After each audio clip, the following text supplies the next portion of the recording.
Hi friends, welcome back to our channel. సచివాలయ assistant పోస్టులు అయితే రిక్రూట్మెంట్ అయితే చేస్తున్నారు. ఈ యొక్క నోటిఫికేషన్ నుంచి మన అర్హత వచ్చేసి ఇంటర్ దాని ఈక్వల్ అండ్ క్వాలిఫికేషన్ ఉన్న ప్రతి ఒక్కరు యొక్క జాబ్స్కి అయితే అప్లై అయితే చేసుకోవచ్చు అనమాట. మంత్లీ 47,000 పైగానే మనము శాలరీస్ అయితే తీసుకోవచ్చు. కాబట్టి ఎవరికైనా మిస్ చేసుకోకండి. సొంత రాష్ట్రంలోనే మనము జాబ్ అయితే పొందవచ్చు. కాబట్టి ఎవరికైనా మిస్ చేసుకోకుండా ఈ జాబ్స్కి అయితే అప్లై అయితే చేసుకోండి. ఫుల్ డీటెయిల్స్ అయితే ఈ వీడియోలో ఎక్స్ప్లెయిన్ చేశాను, చూసి అప్లై చేసుకోండి. అంతకంటే ముందుగా మీకు ఒక చిన్న రిక్వెస్ట్ అండి, వీడియో నచ్చితే కంపల్సరీగా లైక్ చేయండి. అలాగే ఛానల్ సబ్స్క్రైబ్ చేసుకోకుంటే సబ్స్క్రైబ్ చేసుకోండి. ఒక చిన్న లైకే కదండి, చేసినట్లయితే నేను కూడా మరికొన్ని వీడియోస్ చేయడానికి నాకు కూడా ఎంకరేజ్మెంట్కి అయితే ఉంటుంది. ఫ్రెండ్స్, ఈ యొక్క నోటిఫికేషన్ సంబంధించి మనం డీటెయిల్ చూసుకున్నట్లయితే సిఎస్ఐఆర్ కింద పనిచేస్తున్నటువంటి నేషనల్ ఇన్స్టిట్యూట్ నుంచి ఒక జాబ్స్ అయితే మనకి రిక్రూట్మెంట్ అయితే చేస్తున్నారనమాట. అంటే జూనియర్ సెక్రటరీ అసిస్టెంట్ పోస్టులు, సచివాలయ అసిస్టెంట్ పోస్టులు అంటారు. అలాగే మనకి స్టెనోగ్రాఫర్కి సంబంధించి పోస్టులు కూడా వేకెన్సీస్ ఉన్నాయి. పూర్తి డీటెయిల్స్ అయితే ఎక్స్ప్లెయిన్ చేస్తాను. ఎవరైనా స్కిప్ చేయకుండా లాస్ట్ ఎండ్ వరకు అయితే చూసి అప్లై అయితే చేసుకోండి. ఓకేనా. ఈ యొక్క పోస్టులకు సంబంధించి మనం ఆన్లైన్ విధానం ద్వారా అయితే అప్లై అయితే చేసుకోవాల్సి అయితే ఉంటుంది ఫ్రెండ్స్. కాబట్టి మనకి ఆన్లైన్ అప్లై డేట్ వచ్చేసి ఆల్రెడీ స్టార్ట్ అయిపోయింది. May 26th నుంచి అయితే స్టార్ట్ అయిపోయింది. లాస్ట్ డేట్ వచ్చేసి మనకి June 24th వరకు అయితే ఉంది. ఆ లోపల అయితే ఒక పోస్టులకి ఆన్లైన్ విధానం ద్వారా అయితే అప్లై అయితే చేసుకోవాల్సి అయితే ఉంటుంది అనమాట.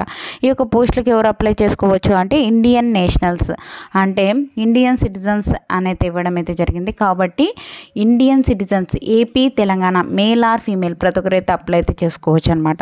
ఓకేనా. ఈ యొక్క పోస్టులకు సంబంధించి మనకి వేకెన్సీస్ దాని డీటెయిల్ చూసుకున్నట్లయితే జూనియర్ సెక్రటరీ అసిస్టెంట్ పోస్టులు అంటే సచివాలయ అసిస్టెంట్ పోస్టులు వచ్చేసి జనరల్ విభాగంలో మనకి 10 అయితే వేకెన్సీస్ ఉన్నాయి.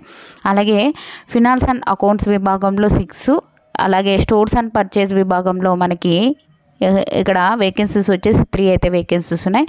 ఒక జూనియర్ స్టెనోగ్రాఫర్కి సంబంధించి 6 అయితే వేకెన్సీస్ ఉన్నాయి. ప్రతి కేటగిరీ వాళ్ళకి వేకెన్సీస్ ఉన్నాయి. కాబట్టి ప్రతి ఒక్కరు అయితే అప్లై అయితే చేసుకోవచ్చు. జనరల్ కేటగిరీ యూఆర్ అంటే జనరల్ కేటగిరీలో వేకెన్సీస్ ఉన్నాయి. కాబట్టి ప్రతి ఒక్కరు అయితే అప్లై అయితే చేసుకోవచ్చు అనమాట. ఈ యొక్క సచివాలయ అసిస్టెంట్ పోస్టులకి ఏజ్ లిమిట్ చూసుకున్నట్లయితే మినిమం 18 years అయితే ఉండాలి. మ్యాక్సిమం 28 years వరకు ఉన్న ప్రతి ఒక్కరు అప్లై అయితే చేసుకోవచ్చు అనమాట. అలాగే ఒక జూనియర్ స్టెనోగ్రాఫర్కి సంబంధించి 18 నుంచి 27 years వరకు ఉన్న ప్రతి ఒక్కరు యొక్క పోస్టులకి అయితే అప్లై అయితే చేసుకోవచ్చు అనమాట. ఓకేనా. కాబట్టి ఎవరికైనా మిస్ చేసుకోకండి. మంచి నోటిఫికేషన్, అలాగే ఏజ్ రిలాక్సేషన్స్ కూడా అప్లికబుల్ ఉంటాయన్నమాట. మనకి ఒక సచివాలయ అసిస్టెంట్ పోస్టులకి శాలరీస్ డీటెయిల్ చూసుకున్నట్లయితే Level 2 ప్రకారం అయితే శాలరీస్ అయితే పే చేస్తారు. బేసిక్ పే 19,900 అయితే ఉండడం అయితే జరుగుతుంది. అన్ని రకాల అలవెన్సెస్తో పాటు మనం 36,000 పైగానే శాలరీస్ అయితే తీసుకోవచ్చు. ఈ యొక్క నోటిఫికేషన్లో మనకి క్లియర్గా అయితే ఇవ్వడం అయితే జరిగింది. అదే జూనియర్ స్టెనోగ్రాఫర్ పోస్టులకు వచ్చేసి ఇది కూడా మనకి గ్రూప్ సి నాన్ గెజెటెడ్ పోస్టులు అనమాట. Level 4 ప్రకారం అయితే శాలరీస్ అయితే పే చేస్తారు. బేసిక్ పే మనకి 25,500 నుంచి మనకి అన్ని రకాల అలవెన్సెస్తో పాటు 47,000 పైగానే మనము శాలరీస్ అయితే తీసుకోవచ్చు మంత్లీ. ఓకేనా. ఈ యొక్క పోస్టులకు సంబంధించి అప్లై చేసుకోవాలి అంటే మనకి ఎడ్యుకేషన్ క్వాలిఫికేషన్, ఎసెన్షియల్ క్వాలిఫికేషన్ దాని డీటెయిల్ చూసుకున్నట్లయితే యొక్క సచివాలయ అసిస్టెంట్ పోస్టులకి 10+2 దాని ఈక్వల్ అండ్ క్వాలిఫికేషన్ ఉన్న ప్రతి ఒక్కరు అప్లై అయితే చేసుకోవచ్చు. మనకి కంప్యూటర్ టైపింగ్ స్పీడ్ అయితే వచ్చి ఉండాలి అని చెప్పి అయితే ఇవ్వడం అయితే జరిగింది. జూనియర్ స్టెనోగ్రాఫర్కి సంబంధించి 10+2 దాని ఈక్వల్ అండ్ క్వాలిఫికేషన్ ఉన్న ప్రతి ఒక్కరు అప్లై అయితే చేసుకోవచ్చు. స్టెనోగ్రఫీ అయితే వచ్చి ఉండాలని చెప్పి అయితే ఇవ్వడం అయితే జరిగిందనమాట. అలాగే ఇక్కడ చూడండి, మనకి డిప్లొమా 3 years డ్యూరేషన్లో మీరు పాస్ అయినా కూడా ఈ యొక్క జాబ్స్కి అయితే అప్లై అయితే చేసుకోవచ్చు అనమాట. ఈ యొక్క పోస్టులకు సంబంధించి అప్లై చేసుకోవాలి అంటే అప్లికేషన్ ఫీజు దాని డీటెయిల్ చూసుకున్నట్లయితే మీరు కనుక యూఆర్ అంటే general category, OBC, EWS candidates వాళ్ళు అయితే 500 రూపీస్ అయితే పే చేయవలసి అయితే ఉంటుంది ఆన్లైన్ విధానం ద్వారా. మిగతా candidates women's, SC, ST, physical handicapped, ex service man వాళ్ళకి ఎటువంటి ఫీజు అయితే లేదు, ఫ్రీగా అయితే అప్లై అయితే చేసుకోవచ్చు అనమాట. ఓకేనా. ఈ యొక్క పోస్టులకు సంబంధించి ఏజ్ రిలాక్సేషన్స్ కూడా అప్లికబుల్ ఉన్నాయని చెప్పాను కదండి. ఇక్కడ చూసుకున్నట్లయితే ఎస్సీ, ఎస్టీ కేటగిరీ వాళ్ళకి 5 years, ఓబీసీ వాళ్ళకి అయితే 3 years, ఫిజికల్ హ్యాండిక్యాప్డ్ 10 years వరకు అయితే ఏజ్ రిలాక్సేషన్స్ అయితే అప్లికబుల్ ఉంటాయన్నమాట. కాబట్టి ఎవరికైనా మిస్ చేసుకోకండి, ప్రతి ఒక్కరు అయితే అప్లై అయితే చేసుకోండి. మంచి notification. AP, Telangana, male or female ప్రతి ఒక్కరు అయితే అప్లై అయితే చేసుకోవచ్చు. ఈ యొక్క పోస్టులకు సంబంధించి మనము అప్లై చేసుకోవాలి అంటే సెలక్షన్ ప్రాసెస్ దాని డీటెయిల్ చూసుకుందాం. ఇక్కడ చూసుకున్నట్లయితే ఒక సచివాలయ అసిస్టెంట్ పోస్టులకు సంబంధించి మనం డీటెయిల్ అయితే తెలుసుకుందాం. First of all OMR based, computer based, objective, multiple choice questions అయితే ఇవ్వడం అయితే జరుగుతుంది. ఇంగ్లీష్ లాంగ్వేజ్లో అయితే మనకి క్వశ్చన్ పేపర్ అయితే రావడం అయితే జరుగుతుంది. 10+2 స్టాండర్డ్ అయితే మనకి క్వశ్చన్స్ అయితే అడగడం జరుగుతుంది. 200 మార్క్స్కి అయితే ఉండడం అయితే జరుగుతుంది. 2 hours 30 minutes పాటు ఎగ్జామ్ అయితే కండక్ట్ అయితే చేయడం జరుగుతుంది. మనకి పేపర్ 1, పేపర్ 2 విధానంలో అయితే ఉండడం అయితే జరుగుతుంది. పేపర్ 1 వచ్చేసి మనకి 90 minutes పాటు ఎగ్జామ్ అయితే కండక్ట్ అయితే చేస్తారు. దీనికి మెంటల్ ఎబిలిటీ టెస్ట్కి సంబంధించి 100 క్వశ్చన్స్ అయితే రావడం జరుగుతుంది. 200 మార్క్స్కి అయితే ఉండడం అయితే జరుగుతుంది అనమాట. ప్రతి కరెక్ట్ ఆన్సర్కి 2 మార్క్స్ అయితే ఉంటుంది. ఎటువంటి నెగిటివ్ విధానం అయితే ఉండదు పేపర్ 1 విధానంలో. ఓకేనా.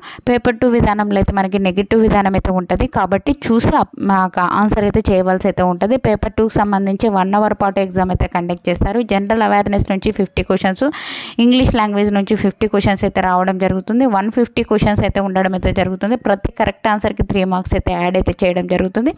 1 నెగిటివ్ మార్కు కూడా ఉండడం అయితే జరుగుతుంది. కాబట్టి చూసి ఆన్సర్ అయితే చేయవలసి అయితే ఉంటుంది. మనకి ఒక టైపింగ్ సంబంధించి డీటెయిల్ చూసుకున్నట్లయితే ఇంగ్లీష్లో పర్ మినిట్ 35 వర్డ్స్ అయితే టైప్ చేయగలగాలి. మీకు ఇంగ్లీష్ రాలేదు అంటే హిందీలో పర్ మినిట్ 30 వర్డ్స్ టైప్ చేయగలిగిన ఈ యొక్క పోస్టులకి అయితే మనము చాలన్నమాట. ఓకే, ఎలిజిబుల్ అనమాట. ఒకవేళ మీకు టైపింగ్ రాలేదు ప్రస్తుతానికి అని అప్లై చేసుకోకుండా ఉండకండి. ప్రస్తుతానికి రాకపోయినా పర్లేదు, ప్రాక్టీస్ చేస్తే 1 మంత్ మనకి వచ్చేస్తుంది. కాబట్టి ఎవరికైనా మిస్ చేసుకోకండి, అప్లై అయితే చేసుకోండి. ఓకేనా. అలాగే మనకి స్టెనోగ్రాఫర్కి సంబంధించి కూడా మనము ఈ యొక్క సెలక్షన్ ప్రాసెస్ దాని డీటెయిల్ చూసుకున్నట్లయితే exam pattern OMR based multiple choice questions అయితే అడగడం జరుగుతుంది. మనకి ఇంగ్లీష్ లాంగ్వేజ్లో అయితే ఉండడం జరుగుతుంది. దీనికి కూడా 10+2 స్టాండర్డ్ క్వశ్చన్స్ అడుగుతారనమాట. 200 మార్క్స్ ఉంటుంది. 2 అవర్స్ పాటు ఎగ్జామ్ అయితే కండక్ట్ అయితే చేయడం జరుగుతుంది. జనరల్ ఇంటెలిజెన్స్ అండ్ రీజనింగ్ నుంచి 50 క్వశ్చన్స్ 50 మార్క్స్.